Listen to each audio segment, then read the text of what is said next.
Ayan, magandang araw mga kapatid, Noxky Vlog.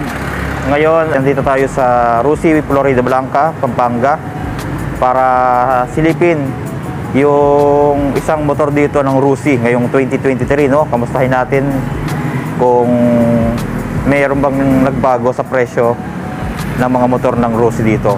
So, tingnan natin ito yung Surf 125 glossy red, no? Tingnan natin yung price and then yung installment. So abangan po natin yan mga kapatid. Pero kung bago ka pa lang sa akin channel, ay huwag mo kalimutan na mag-subscribe and then click mo na rin yung notification bell para updated ka sa mga susunod kong videos. Then patuloy nyo akong i-follow mga kapatid sa aking Facebook page na Noxky Vlog. So stay tuned po. God bless.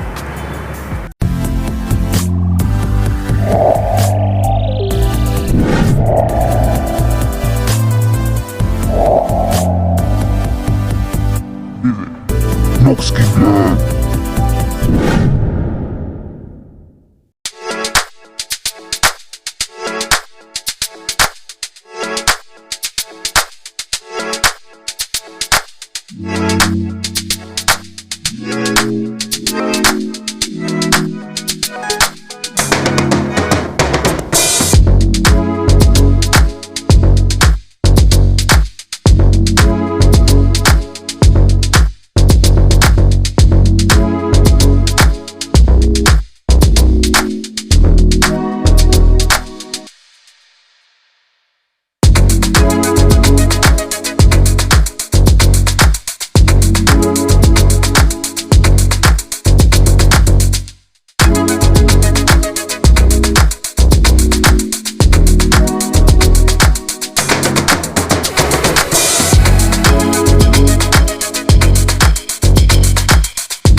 Medyo puyat pa tayo.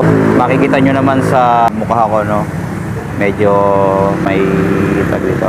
May eyebag na tayo. So ayan, ito yung mga motor ng Rusi ngayong 2023. So sinabi sa atin mga kapatid ay same pa rin naman ang presyo nitong mga motor nila, lahat ng klase ngayong 2023, no? Hindi naman sila nagtaas ng presyo ngayon. So yan, makikita natin meron silang meron pa ring Mojo 200, yan, Surf 125, tapos yung mga Rusi Macho 125 and 150, then 175 meron sila dito. Yan, Macho 175. Tapos ito nga yung i-review natin ngayon, itong Surf 125 na glossy red. Itong nakikita natin dito sa harap na to, no? Medyo silipin natin ng konti, meron bang binago dito. Pero sa tingin ko mga kapatid, same pa rin naman nung 2022 model hanggang ngayong 2023, no? Glossy red, yan, maganda yung pagkaka-red nya. Tapos isa ding maganda rito, itong ilaw nya dito sa yung DRL lights nya or park light ay para siyang kidlat, yan, kabilaan. Tapos yung signal light, ito may 5 ilaw, ayan, sa kabilaan. LED na rin yan mga kapatid. Pero dito pagdating dito sa headlight nya, ito naka bulb type pa siya dito. Tapos ayan yung design nya, no? Meron pa siyang parang design dito sa kabilaang gilid, no? Ayan. Pwede naman nating palitan ng LED dito kung sakasakali, no? Tapos Euro 3 compliant mga kapatid, no? Kaya medyo may katipiran na rin sa gas ito. Tapos dito yung pairings nya, makikita natin, ayan yung kanyang decals, merong kulay black, tapos dark gray, tapos may Rusi dito. Ayan. Then dito meron din sa may telescopic fork nya, natatak na Rusi. Pati dito, dito pala meron din. Yan, yung dapat medyo bawasan na ni Rusi yung mga tatak niya, no? Maganda yung logo na lang. Mas looks premium pa pagka tiningnan, ano? Ayan. Ito yung Euro 3 compliant niya, makikita natin dito. Ayan. Tapos naka-disc brake, tsaka naka-mags na rin ito. Yun yung maganda rito. Pwede na nating ipa-tubeless. Yan, ito yung disc brake niya. Ganda rin yung design, may parang mga ngipin-ngipin ano. Tapos naka dual path caliper. Yan yung maganda din dito. Malakas na yung kapit ng preno nito. Tapos ito yung mags, ang design. Tapos may parang design pa dito na silver ano. Yan. Tapos ang size ng gulong dito ay 250 by 17. Yan. Tapos ang tatak ng gulong ay ito Jeyun. So China pa rin mga kapatid. Pagdating dito sa panel, ito yung maganda dito dahil digital panel na siya. Diyan na makikita yung RPM. Ito meron speedometer, odometer. Diyan na, ewan ko kung meron siyang oras ano. Tapos meron na ring gear indicator. 1, 2, 3, 4, apat ang kanyang cambio no. Tapos yung signal light, yan meron, tsaka yung sa headlight. Tapos meron ditong logo ng Rusi. Ito dapat ganito na lang mga kapatid no, yung nilagay ng Rusi pati dito sa may harap na to no, lagyan nila ng emblem na Rusi. Yun yung maganda na ilagay. Yan. Tapos pagdating dito sa may switch, ito meron pa rin high and low. So okay naman yung mga switch. Busina, turn signal light. Then meron siyang choke dahil carb pa rin ito mga kapatid. Tapos semi-automatic pala ito mga kapatid no. Tapos may bukasan pa rin ng ilaw. Then yung electric starter niya. Then sa throttle, ayan, malambot din yung throttle nito. Tapos ito yung preno sa harapan ano. Tapos ito yung kanyang susi no. Yan yung maganda yung susi nito. Malaki. Tapos sa ignition niya ay naka-standard lang. Then dito sa side na to meron siyang aerodynamics dito no, para sa makina. Ayan, makikita natin. May mga parang grills din siya no. Kabilaan po yan. Tapos dito sa may ano niya, tapakan ng preno. Ayan, ordinary lang to mga kapatid no. Tapos kulay silver yung kulay niya. Tapos pati yung footdex dito ordinary na goma. Ayan.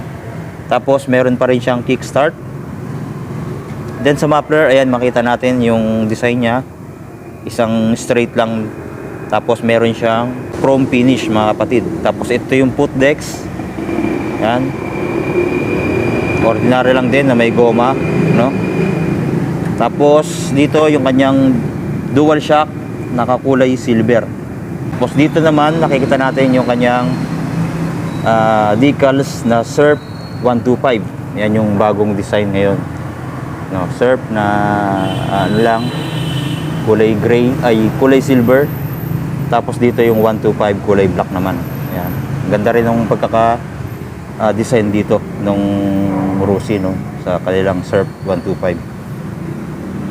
Tapos dito sa likod ay naka drum brake yung preno sa likod. Then ang size naman ng gulong sa likod ay 2.75 by 17. Iyan. Tube type pa rin ano. Pwede na nating pa-tubeless yan mga kapatid no. Bibili lang tayo ng pito, then sealant, okay na po yan. Tapos sa swing arms niya okay din. So, matibay na rin dahil tubular yung style ano. Tapos dito sa taillight, eto hindi pa siya LED yung taillight niya, halogen bulb pa rin, pero maganda yung pagkaka-design para din LED yung design no. Pati yung signal light hindi siya LED, bulb type po. Dito lang po sa likod, pero yung sa harap puro LED na yun mga kapatid. Then ito yung fender niya. Yan. Okay naman yung fender nito. Mahaba din. Nasa dito na yung kanyang plate holder ano. Then dito naman tayo sa grab bar. Ito yung grab bar niya ay goma na may bakal sa loob. Then may tatak na Rusi dito. Ayan. So makapit din to dahil may goma pa sa labas. Ayan. Then sa upuan ito. So same pa rin naman nung dati no. Pero maganda yung kanyang tela no. So naka-plastic lang, hindi natin makita ng maigi. Pero okay na okay siya. Malambot yung kanyang foam. Pati dito sa may angkas ano. Ayan. Tapos dito nga, tingnan natin ay naka 4-speed manual transmission, no. Puro sa harap lang din mga kapatid yung shifting nito. Tapos meron din siyang side stand. Yan, pero ordinary lang. Then center stand, okay din, no. Maganda rin yung bakal na ginamit. Then dito, meron siya aerodynamics para sa may carburetor, no. Ayan. Siyempre para silip na rin natin yung pihitan nung patayan ng gasolina. Ayun, makikita natin dito. Ayan. So, yan lang po yung maiksi nating review dito sa Surf 125. So, may nakikita ako ditong tatlong kulay ng Surf. Ito ang glossy red at glossy black, tsaka itong glossy yellow, no? Ayan. Tapos dito puro Pantra. Then ito merong Rossi KRY 200 na kulay green, no?